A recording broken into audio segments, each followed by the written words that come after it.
देखिए आपका सीआरपीसी भाई चल रहा था, आपका सेक्शन 1 तक बताया गया था। और सीआरपीसी का देखिए नोट्स आप नोट करते हैं, अगर अच्छा नोट्स होगा तो आपको नोट प्रोवाइड करा दिया जाएगा। और हाँ वही पहले वाला इसको मूल कापी देखते हैं, मंगाते हैं, फोटो के थोड़ा साफ नहीं आता। मूल कापी देखते हैं, आज फोन करेंगे, अगर आ जाएगा तो अच्छा है। हाँ एविडेंस वाला पढ़ने वाला है। देखिए आपका सीआरपीसी आईपीसी का लिखवाया जा रहा है, शाम को लिखवाया जा रहा है, बनने दीजिए तब मिलेगा। देखिए आपका सीआरपीसी की धारा 2 शुरू करनी है और इससे बिहार एपीओ में 1 या 2 क्वेश्चन निश्चित बनेगा। वैसे कोरिलेट करके जो पढ़ाया जाएगा उससे 5-6 क्वेश्चन चांस है बनने का, 1-2 नहीं 5-6। लेकिन इसको अच्छे से पढ़िए, सेक्शन 2 में समय लगता है, उसके बाद धारा 3 से लेकर और 39 तक में समय कम लगेगा, फिर आपका 39 तक में, फिर 41 में थोड़ा समय लगता है, यानी कि धारा 2 में आपका समय लगता है। तो धारा 2 में आपका कैसे क्वेश्चन बनता है ये देखना है। हेलो, हाँ ये कोचिंग में ले आएगा, मैं बाहर रख के निकल जाएगा, शाम को फिर आइएगा, बाहर ही कोचिंग के बाहर रख के निकल जाएगा तो क्लास में। देखिए यहाँ से क्वेश्चन का मॉडल पहले देखा जाए भाई। एक तो उत्तराखंड और तमाम राज्य में जो मॉडल भी चलते रहना है, ये नहीं कि केवल पढ़ाना है भाई, क्वेश्चन का मॉडल भी रोज 25-50 मॉडल आपको बताना है, नए नए भी और पुराने मॉडल भी। एक तो आपका सेक्शन वाइज दे देगा और मिलाने के लिए आएगा कि कौन निम्नलिखित में से कौन सुमेलित नहीं है, ये आपका उत्तराखंड ने दिया। तो एक मॉडल ये चलना है, परिभाषाएं याद करके कि किसमें क्या परिभाषा दी गई है, तभी तो सुमेलित करवाएंगे। दूसरा आपका मॉडल बनता है परिभाषाओं से अंदर जाकर तोड़कर, और तीसरा मॉडल आपका इस समय केस भी बन रहा है, जैसे कि आपका यूपी में बना मोती नाम वर्सेस मध्य प्रदेश राज्य का केस बन गया। तो सभी जगह से आपको एरिया कवर करना है, मतलब कि 3-4 जगह से करना है। तो आइए धारा 2A की परिभाषा हम शुरू करते हैं। 2A में सीआरपीसी स्मॉल या पर लिखा जाता है। सीआरपीसी की धारा 2A में पेलेबुल और नॉन पेलेबुल यानी कि जमानती और अजमानती अपराध को परिभाषित किया गया। देखिए कोरिलेट किया जाएगा, उसमें जरूर क्वेश्चन आएगा।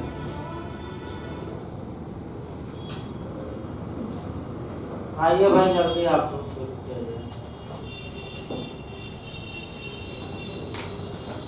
देखिए सीआरपीसी की धारा 2A में पहला क्वेश्चन याद रखना है कि पेलेबुल और नॉन पेलेबुल यानी कि जमानती और अजमानती का मतलब गैर जमानती अपराध को परिभाषित किया गया है।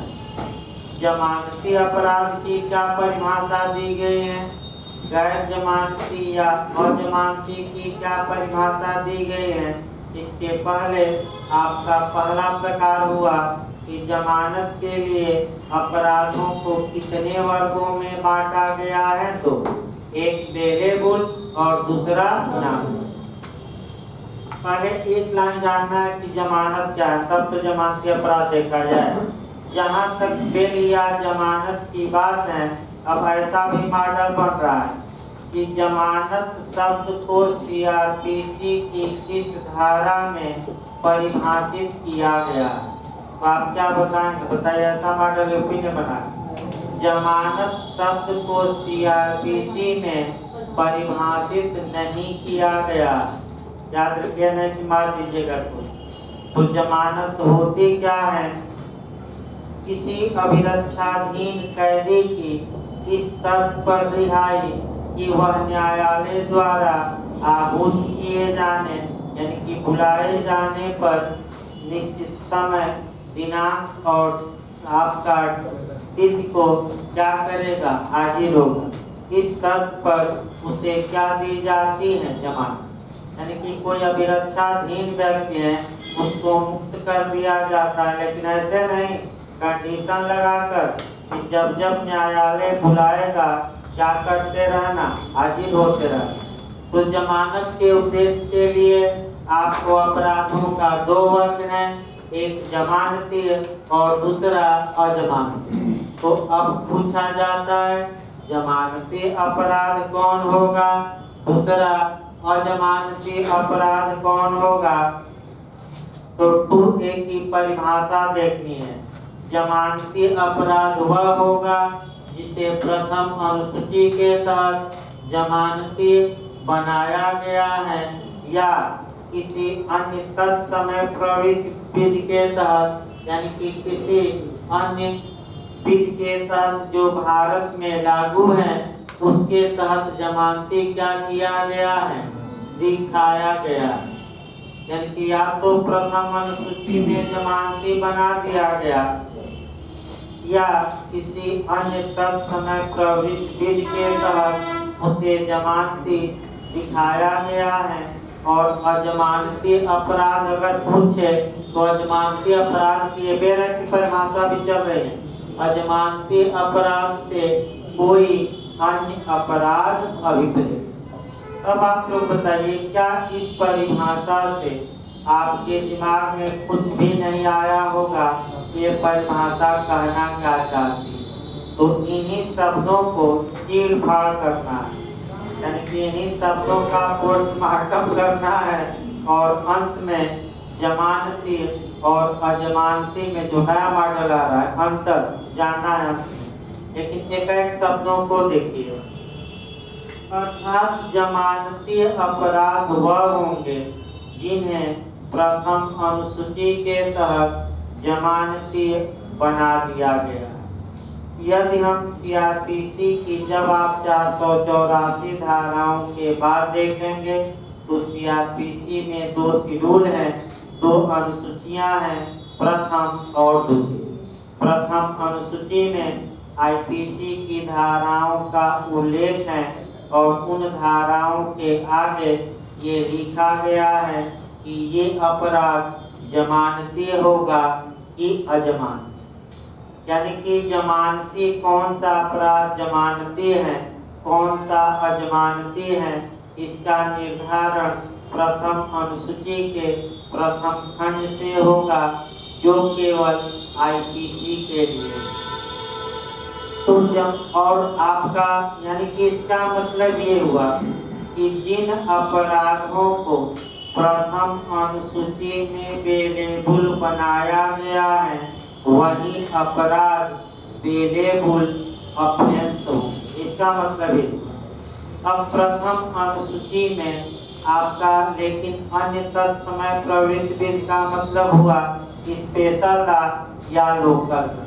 स्पेशल या लोकल लॉ के लिए प्रथम अनुसूची का क्लास सेकंड काम करेगा और उसमें अदर लॉ के लिए लिस्ट बनाई गई। अब लिस्ट नहीं पढ़ना है, एक लिस्ट दे दी गई है कि कौन से अपराध क्या होंगे जमानती और कौन अजमानती। तो जमानती अपराध क्या होगा, जो प्रथम अनुसूची के तहत क्या किया गया है, जमानती बनाया गया, या जमानती अन्य विधि के तहत क्या है, जमानती दिखाया गया। इससे भी अभी कोई क्लियरिटी नहीं है।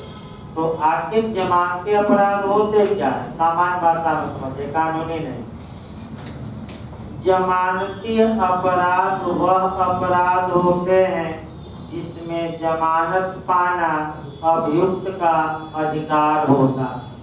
यानी कि अपराध का जो अभियुक्त है साधिकार यानी कि राइट के रूप में जमानत की मांग कर सकता है। अर्थात जब अगर कोई अभियुक्त जमानती अपराध किया है तो ऐसी दशा में उसे गिरफ्तार किया जाता है, कोर्ट में पेश किया जाता है, तो कोर्ट से मांग कर सकता है कि हजूर हमें जमानत दे दी जाए, क्योंकि मैंने कौन सा अपराध किया है, जमानत, यानी कि किस अपराध में जमानत पाना अधिकार होता है, अभियुक्त का राइट होता है, किस अपराध में, जमानत। जमानती अपराध में जमानत के लिए एक ही धारा बनी है और वह धारा बार बार पूछी जाती है। कौन सी, सीआरपीसी की धारा 406। यहाँ का लिखिए का क्वेश्चन। और जब जमानती अपराध में जमानत किस धारा में पाई जाती है, 436। साधिकार जमानत किस अपराध में, जमानती। अब देखिए बिहार हेडिंग उठा था।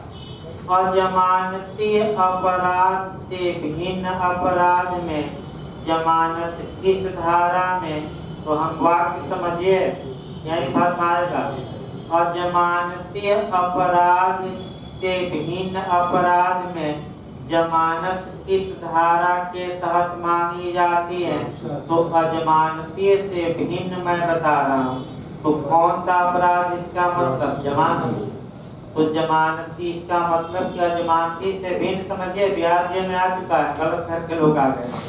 अजमानती से भिन्न अपराध में जमानत की धारा में, तो अजमानती से भिन्न मतलब कौन सा अपराध, जमानती। तो जमानती में कौन सी धारा के तहत जमानत, 436, ये याद रखिए। अब 436 में अगला क्वेश्चन बनता है कि जमानती अपराध में जमानत कौन दे सकता है। देखिए अब यहाँ क्वेश्चन, पुलिस थाने का भार साधक अधिकारी दे सकता है, न्यायालय दे सकता है, दोनों, इनमें से कोई, क्या हमारे दोनों। फिर याद रखिए, जमानती अपराध में आने से भी जमानत मिल जाती है और न्यायालय, मजिस्ट्रेट न कर दीजिएगा, मैं फिर बता दूं, यही सब देखा है, छोटी छोटी बातें गलत हो रही हैं लोगों से। मजिस्ट्रेट नहीं, धारा 436 में शब्द का किस शब्द का यूज हुआ है, न्यायालय। तो जमानती अपराध में कौन जमानत दे सकता है, फिर बताइए। पुलिस थाने का भार साधक अधिकारी और कौन, दोनों उपर्युक्त में से कोई नहीं, तो क्या हमारे दोनों। ये आपका बेलेबुल ऑफेंस शॉर्टकट में थोड़ा बताया गया।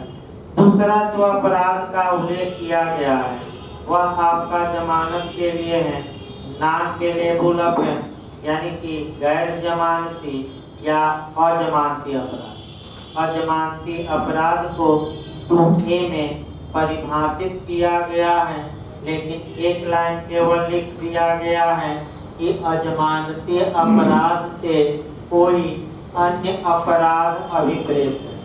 लीगल तौर पर क्या लिखा है, अन्य अपराध। इसका मतलब ये हुआ कि जो अपराध जमानती नहीं है वह क्या होंगे, अन्य मतलब क्या, जो जमानती से क्या चले जाए। इसका मतलब समझिए, अन्य का मतलब जो अपराध जमानती अपराध नहीं है उन्हीं को अजमानती अपराध कहा जाए। अजमानती अपराध में जमानत देना न्यायालय का विवेकाधिकार होता है, चाहे तो न्यायालय जमानत दे या जमानत देने से क्या कर दे।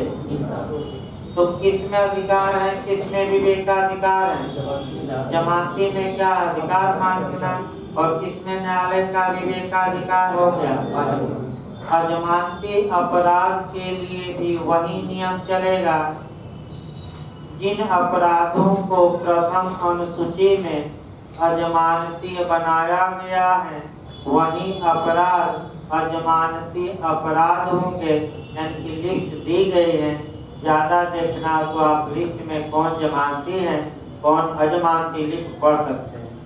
अजमानती अपराध में आपका जहां तक जमानत की बात है, अपराध अजमानती अपराध में जमानत दो प्रकार से मिल सकती है, एक गिरफ्तारी के पूर्व और दूसरा गिरफ्तारी के बाद। तो यहाँ भी क्वेश्चन फ्री का आ गया, फिर मैं बता दूं किस अपराध में गिरफ्तारी के पूर्व और पश्चात दोनों दशाओं में जमानत दी जा सकती है। दे देगा जमानती दूसरा दे देगा अजमानती, तीसरा दोनों, इनमें से कोई नहीं। तो इसमें गिरफ्तारी के पहले भी जमानत पा सकते हैं और बाद में अजमानती। जमानती में तो सदैव बाद में, लेकिन अजमानती में कब पा सकते हैं वो अभी बता भी जाएगा भाई। यानी कि आपका गिरफ्तारी के पूर्व जमानत पाना तो सीआरपीसी की धारा 438 और गिरफ्तारी के बाद जमानत, अजमानती अपराध चल रहा है तो आपका 437 और 400 सेक्शन। देखिए अंदर से क्वेश्चन नहीं पूछा बिहार में इन धाराओं से, जितना बता दिया गया। अगर आप इतना ही पढ़े रहे तो प्री में काम आपका निकल सकता है, जो बिहार का मॉडल है, लेकिन डिटेल में बताया जाएगा। लेकिन ये मान कर चलिए कि जो आपका केवल परिभाषा ही नहीं, कोरिलेशन से ज्यादा क्वेश्चन बनेगा, भले परिभाषा से कम बने। फिर एक बार देखिए, अजमानती अपराध में गिरफ्तारी के पूर्व भी जमानत मांगी जा सकती है। तो एक तो सेक्शन पूछा गया था कि किस सेक्शन के तहत यूपी में आया है पिछली बार, तो कौन सी धारा के तहत, 430, कौन सी धारा 400। दूसरा क्वेश्चन, अजमानती अपराध में गिरफ्तारी के पूर्व कौन न्यायालय सक्षम है जमानत देने में, तो केवल 2 न्यायालय हैं, पहला कोर्ट ऑफ सेशन और दूसरा हाई कोर्ट यानी कि उच्च न्यायालय। तो 438 में कौन न्यायालय बैठे हैं? 2। कौन कौन? रटे रहिए, कोर्ट ऑफ सेशन यानी कि सत्र न्यायालय और दूसरा उच्च न्यायालय। सर अगर पुलिस चार्जशीट दाखिल कर दे पूरा, उसके पहले भी क्या 438 के तहत लिया जा सकता है? हमेशा लिया जा सकता है, इसमें गिरफ्तार ना हुआ, गिरफ्तार हो जाएगा तब से कोई बात नहीं, हमेशा लिया जा सकता है, उससे मतलब नहीं, 4 से मतलब। अगला देखिए, अजमानती अपराध में गिरफ्तारी के बाद भी जमानत पाई जा सकती है। इसके लिए 2 धाराएं बनी, आपका 437 और 439। अब यहाँ अंदर से क्वेश्चन बनता है कि 437 में अजमानती अपराध में कौन जमानत दे सकता है। तो 2 प्राधिकारी बस याद रखना है, पुलिस थाने का भार साधक अधिकारी और दूसरा मजिस्ट्रेट। फिर याद रखिए 437 में न्यायालय न मार दीजिएगा, यहाँ स्पष्ट रूप से आपको क्या मारना है, मजिस्ट्रेट। फिर एक बार याद रखिए, 437 के तहत अजमानती अपराध में गिरफ्तारी के बाद कौन जमानत दे सकता है। तो पुलिस थाने का भार साधक अधिकारी भी, मैंने थाने से भी, और कहाँ, मजिस्ट्रेट, न्यायालय न मारिए। 439 में आपका जमानत देने की विशेष शक्ति दी गई है 2 न्यायालयों को, और वह न्यायालय है सत्र न्यायालय और उच्च न्यायालय। यानी कि सत्र न्यायालय तथा उच्च न्यायालय 439 के तहत जमानत दे भी सकते हैं और जमानत निरस्त भी कर सकते हैं, दोनों पावर। तो सत्र न्यायालय या उच्च न्यायालय किसमें है? 439। आपका अगला आया कि क्या सुप्रीम हाई कोर्ट तक तो हो गया, अब तुरंत सुप्रीम कोर्ट तक पहुंचिए कि उच्चतम न्यायालय जमानत देता है कि नहीं। गिरफ्तारी के पूर्व भी दे सकता है और गिरफ्तारी के बाद। अब क्वेश्चन यह इंटरव्यू में बना था, उच्चतम न्यायालय सीआरपीसी से कवर नहीं होता, ये संविधान से कवर होता है, इसको अलग से लिख लीजिए। उच्चतम न्यायालय किस अनुच्छेद के तहत जमानत देता है, ये इंटरव्यू में भी पूछा जा चुका है, अलग से कहीं कर लीजिए। उच्चतम न्यायालय अनुच्छेद 145 के तहत, अलग से कहीं लिख लीजिए। उच्चतम न्यायालय अनुच्छेद 145 के तहत अपने द्वारा बनाए गए नियमों के तहत, अपने द्वारा बनाए गए नियमों के तहत जमानत मंजूर करता है। अच्छे से तैयार कीजिएगा, 32 न मार दीजिएगा। कौन सा आर्टिकल?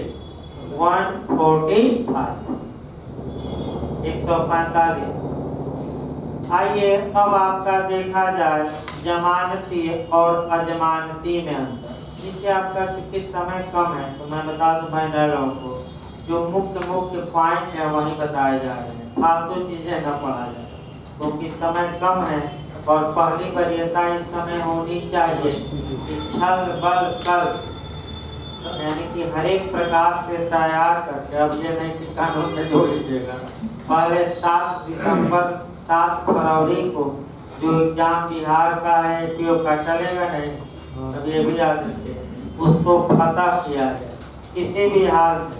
और इसके लिए अभी तो शुरुआती दौर है, आपका रट्टू तोता बनाया जाएगा कुछ दिनों बाद, जनवरी आने की रोज सब क्वेश्चन रटवाया जाएगा।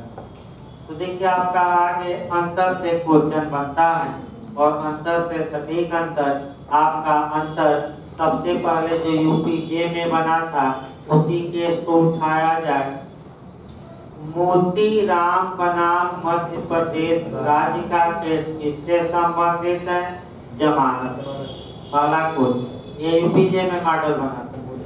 मोती राम बनाम मध्य प्रदेश राज्य का केस जमानत से संबंधित है और जज का नाम भी पूछा गया था, जस्टिस कृष्णा अय्यर। गलत ना, कौन से जज है? जस्टिस कृष्णा अय्यर, ये पूछा जा चुका है। देखिए आपका भाई जस्टिस कृष्णा अय्यर ने क्या कहा? यह कहा कि किसी भी व्यक्ति के मन में यह संदेह न हो कि जमानती अपराध में उसे जमानत मिल जाएगी जबकि अजमानती में नहीं मिलेगी, ये संदेह न है। बल्कि नियम ये है कि जमानती अधिकार में जमानत पाना अभियुक्त का अधिकार है, लेकिन अजमानती में न्यायालय का क्या है? विवेक। अजमानती अपराधों में भी न्यायालय को जमानत दे देनी चाहिए जब तक कि कोई गंभीर परिस्थिति न हो, ये न्यायालय ने कहा। अर्थात bail is a rule and jail is an exception, यानी कोटेशन याद रखना है। आपका जमानत एक नियम है जबकि जेल क्या है? ये जरूर याद रखिए। किस केस में कहा गया?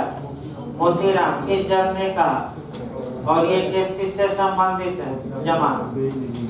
अब आइए जमानती और अजमानती अपराध में थोड़ा बहुत अंतर कभी काल पूछा जाता है, तो बताइए जमानत किस अपराध में जमानत पाना अधिकार है? किसमें न्यायालय का विवेकाधिकार? अजमानत। तो आगे बताया जाएगा 437 इसमें अभी छोड़ दिया जाए। आइए धारा 2B देखिए भाई, धारा 2B में आरोप या चार्ज को परिभाषित किया गया।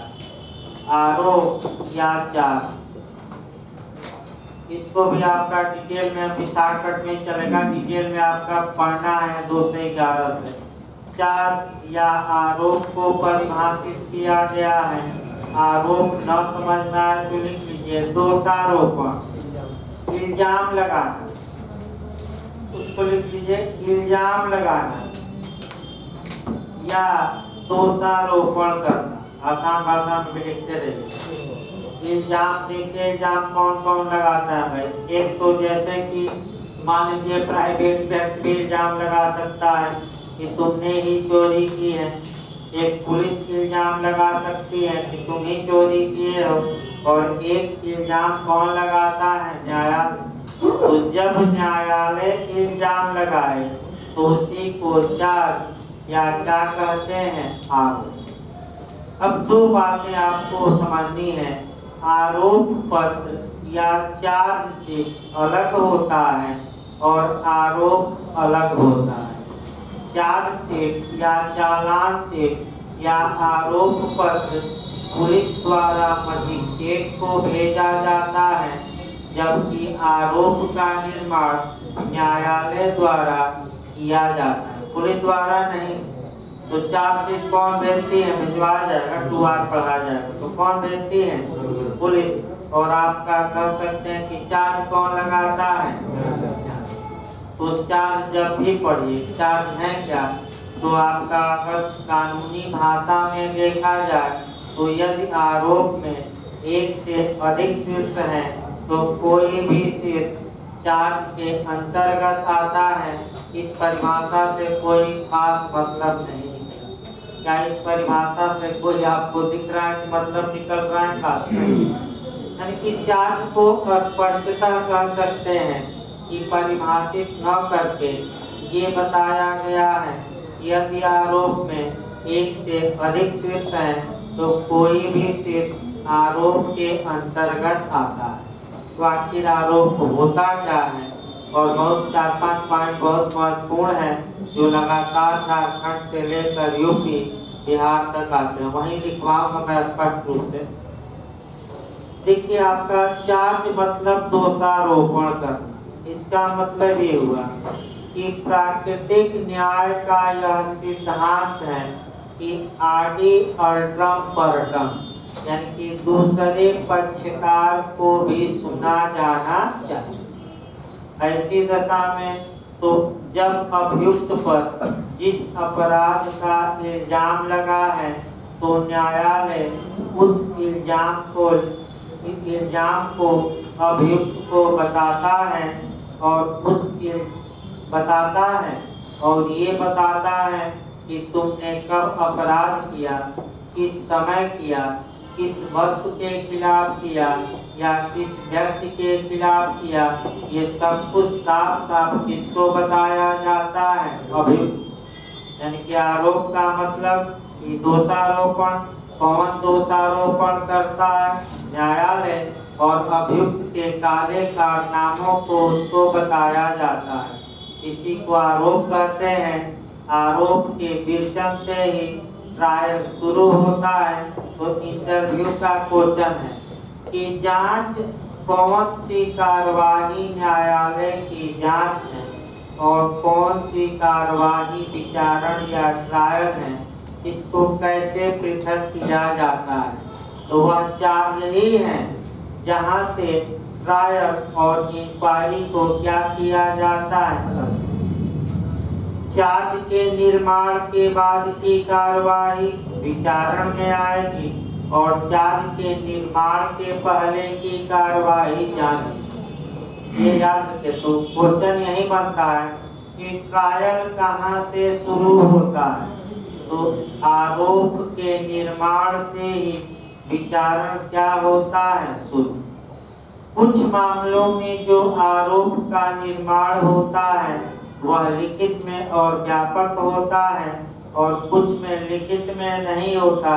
मुख्य बातें न्यायालय क्या करता है? बता देता है। ये तो आगे बताया जाएगा 211 में। यानी कि मुख्य रूप से आरोप का मतलब हुआ कि दोषारोपण करना, अर्थात सामान्य भाषा में समझिए कि अभियुक्त ने जो काला कारनामा किया है उसको लिख पढ़कर या मौखिक रूप से बता दिया जाए कि तुमने ये अपराध किया और इसी के लिए मुकदमा तुम पर आगे चलेगा, तुम अपना बचाव करना चाहते हो तो कर। एक उदाहरण बता दिया जाए, क्योंकि बाबा प्रसिद्ध रहते हैं। आपका कई बाबा हैं, यानी कि बाबाओं का रूप क्या है आपका अलग अलग है। तो एक बाबा पर ही उदाहरण दिया जाए भाई, जो भक्त हो बुरा ना माने भाई। आप क्योंकि मोदी जी भी दाढ़ी बढ़ाकर क्या बनने जा रहे हैं? बाबा। तो हो सकता है आपका ये बाबा हमारे यहाँ यूपी में भी है, नाम नहीं लिया जाएगा आपका भाई, और वहाँ लगा सकते हैं आप, क्योंकि ज्यादा भाई उदाहरण नहीं दिया जा सकता क्योंकि वीडियो भी तैयार हो रहे हैं और इससे काटा पीटा जाता नहीं। ये एक समस्या थोड़ा आ गई है, बहुत अच्छे उदाहरण दिए जाते हैं। तो बाबा पर एक बाबा सजा पा चुके हैं, उन्हीं पर दिया जाए भाई आपका आसाराम बाबू, यानी कि आसाराम पर ही दे दिया जाए, वो भी तो बाबा है। एक देखिए उदाहरण मैं बता दूं, एक बहुत बड़ा भक्त था यहाँ, और जैसे उदाहरण दिया गया उग्र हो गया। कोचिंग में लोगों ने समझाया भाई सार्वजनिक उदाहरण है, और जब सजा पा लिए बाबा तब दोबारा उदाहरण दिया गया, तब शांत रहा। फोटो को उखाड़ कर क्या किया रूम से तमाम लोग आरती करते थे। तो बाबा से सावधान रहना है, सबको कहा जा रहा है ये फर्जी बाबाओं से क्या करना है, कर्म करिए, अब बाबा पर विश्वास न करिए। एक तेल मालिश बाबा भी है, तमाम तो देखिए आपका बाबा की कहानी खतरनाक होती है। एक हमारे राम रहीम थे, राम रहीम सुने कि नहीं, वो भी बाबा थे, वो तो बहुत बड़े बाबा थे। बात है कि आरोप पर एक बता दिया जाए इसमें उदाहरण, ताकि दिमाग में आपके भरे क्या आरोप क्या है। आगे तो 211 से 224 में हम डिटेल में बताएंगे। अभी ये ना समझिए कि आरोप समाप्त हो गया, अभी 15-20 धारा पढ़नी पड़ेगी आपको। जैसे कि आसाराम करते क्या थे, ध्यान से देखिए भाई, जजमान बुलाया तो तो संस्कृत में क्या किए, कथा वाच दिए, फिर उसका क्या बताते थे और उसके बाद पूछते थे जजमान से कि समझ में आ गया कि नहीं कथा, और समझ में आ जाता तो अंत में क्या बजाते थे, संत, और दक्षिणा लेकर क्या करते थे, चलो। अब चूंकि ये न्यायालय के चंगुल में है तो न्यायालय इन पर इल्जाम लगाए, तो इल्जाम लिखित में लगा दिया, तो लिख पढ़ दिया न्यायालय, और न्यायालय इनको जैसे संस्कृत में कथा सुनाते थे उसी प्रकार इनको सुना दिया। उसके बाद समझाया जाता है, ये नहीं कि सुनाया जाता है, सुनाकर क्या किया न्यायालय ने, समझा दिया, और समझा कर पूछा कि हे बाबा क्या तुम ये कुकर्म किए हो, किए हो तो मैं अभी शक बजा कर सजा दे दूंगी, और नहीं तो बताओ तो क्या कोई स्वीकार करता है कि मैं किया हूँ। और अंत में इसके बाद से आगे साक्ष्य लिया गया, दंडित किए गए, और आपका बेचारे जेल में। अब सम्मान दी गए जेल में, तो ये हुआ कि भाई आसपास ही रखा गया, बातचीत हुई, तो बाबा ने पूछा कि सब लोग क्या करते हो, क्या तुम जेल से चले जाते हो, हम यहीं सड़ रहे हैं, कुछ तो उपाय बताओ। तो बाप कुछ कहे होंगे सरलू जी, अब वो अलग बात है, उतना नहीं बताया जा सकता। यानी कि आरोप का मतलब क्या होती है, आरोप लगाया जाता है। आरोप से ही विचारण का क्या होता है, प्रारंभ। आरोप के पहले की न्यायिक कार्यवाही जांच, और उसके बाद की कार्यवाही विचार। इसको लिखे 3-4 लाइन भाई, जो आता है वो तो लिखवाया जाए।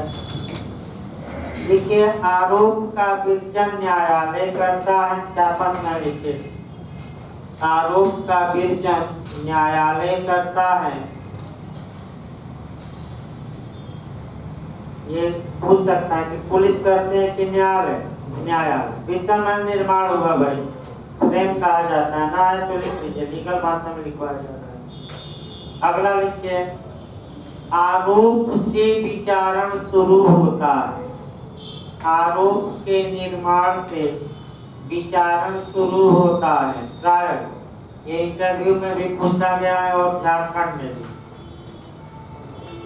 कि विचारण या ट्रायल कहाँ से शुरू होता है, गलत ना हो, कहाँ से, आरोप के निर्माण। अगला आया कि आरोप में परिवर्तन कब तक किया जा सकता है, बहुत अच्छा क्वेश्चन बनता है। देखिए आरोप में परिवर्तन न्यायालय कब तक कर सकता है, गलत ना हो ये क्वेश्चन, तो निर्णय के पूर्व कभी भी चेंज कर सकता है न्यायालय। एक लाइन पूरा वाक्य देखिए, आरोप में परिवर्तन न्यायालय निर्णय के पूर्व कभी भी कर सकता है।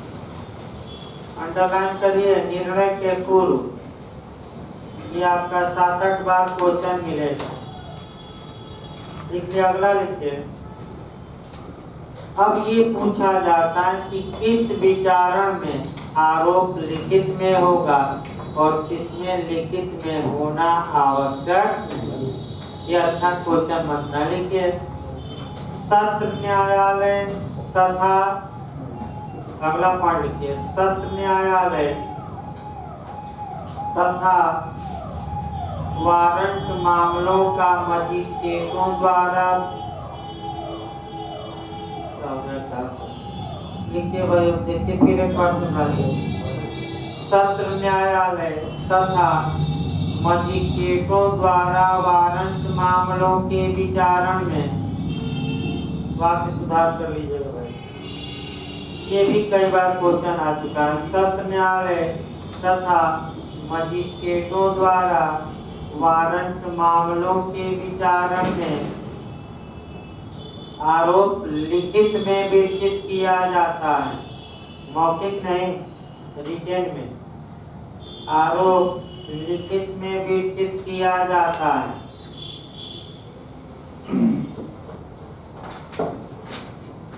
जबकि समन मामलों के विचारण एवं संक्षिप्त विचारण में, अच्छे से तैयार रखिएगा, जबकि समन मामलों के विचारण तथा संक्षिप्त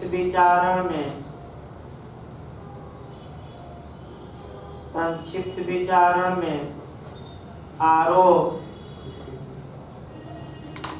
मौखिक भी हो सकता है, यानी कि सारांश बताना। मौखिक यानी कि न्यायालय लिख लेगा और अभियुक्त को लिखकर नहीं बताएगा, मुख से बोल देगा न्यायालय क्या तुमने ये अपराध किया, तो किसमें लिखित होना आवश्यक है? आपका 2 विचारण है और 2 में सारांश ही पर्याप्त, मुख्य बातें बता दें। अब आइए 2C देखा जाए परिभाषा। 2C में आपका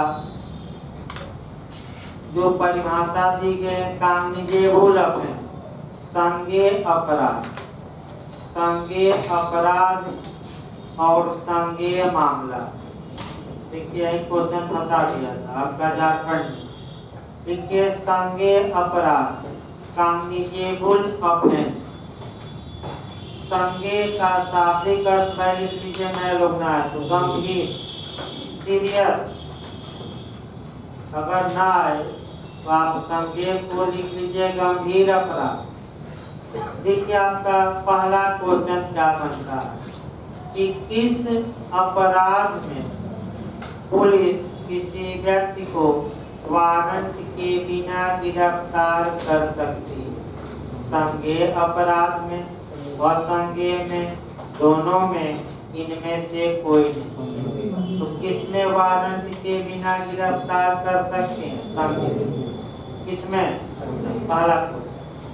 दूसरा क्वेश्चन आपका जो बना है धारा 2C में आपका संज्ञेय अपराध परिभाषित है कि संज्ञेय मामला की दोनों। बताइए क्या परिभाषित? दोनों। संज्ञेय अपराध नहीं, दोनों परिभाषित है। अब इंटरव्यू का क्वेश्चन है कि कॉग्निजेबल ऑफेंस और कॉग्निजेबल मैटर में अंतर क्या है? तो मैटर एक होता है, यानी कि घटना एक होती है और उसमें एक या एक से अधिक अपराध हो सकते हैं, तो अलग अलग अपराध और पूरे घटना को मिलाकर क्या कहा जाता है? मैटर। एक उदाहरण देखिए सटीक भाई, आसान नहीं समझाना और समझना। सटीक उदाहरण देखिए, ए बी के घर में चोरी के इरादे से प्रवेश किया, तो जैसे ही प्रवेश किया तो आपराधिक गृह अतिचार कर दिया, क्योंकि कहाँ प्रवेश किया? पहला अपराध कर दिया गृह। जब प्रवेश कर लिया तो बी की टीवी ही फोड़ दिया, तो दूसरा फोड़ दिया, यानी कि तोड़ फोड़ देना, तो कौन सा अपराधिक मिसचिफ किया। और तीसरा क्या काम किया कि धीरे से मेज पर घड़ी रखी गई थी और घड़ी को उठाया और चुपके से लेकर फरार हो गया। तो देखिए घटना एक है, मैटर एक है, लेकिन इस मैटर में कितने अपराध हुए हैं? 3। इसका मतलब ये हुआ कि पूरी घटना को मामला कहा जाता है और उस घटना में जो अलग अलग अपराध होते हैं उनको अलग अलग अपराध होता है। अब ये समस्या आती है कि जब FIR दर्ज होगी तो एक एक अपराधों की अलग होगी कि मामले की? FIR मामले की दर्ज होती है कि एक एक अपराध की? मामले की। अब इसमें तो आपका 3 हो जाएगा, ऐसे भाई 3 अपराध कर दिया, लेकिन आपने करके धारा लगा के और एक ही बात क्या किया जाता है? बताइए, सूचना तो FIR मामले की दर्ज की जाएगी कि एक एक अपराध की अलग अलग? अब तो आ गया ना कि आपका क्या है। अब आइए इसी में एक और क्वेश्चन बना लिया जाए। ये आपका देखिए, अगर यदि किसी मामले में एक भी अपराध संज्ञेय निकल गया और अन्य असंज्ञेय है तो पूरे मामले को संज्ञेय मामला माना। ये भी आज का क्वेश्चन 155 के क्लास 4 के तहत आगे बताया जाएगा। इसका मतलब ये हुआ कि अगर अभियुक्त ने एक साथ कई अपराध किया, अब ये देखा जाएगा कि क्या उनमें से कोई एक ऐसा अपराध है जो संज्ञेय है। तो अब आपका ये नहीं कि 2 NCR दर्ज हुई 2 में FIR, पूरे मामले की रिपोर्ट एक साथ दर्ज होती है, तो ऐसी दशा में क्या दर्ज होगी,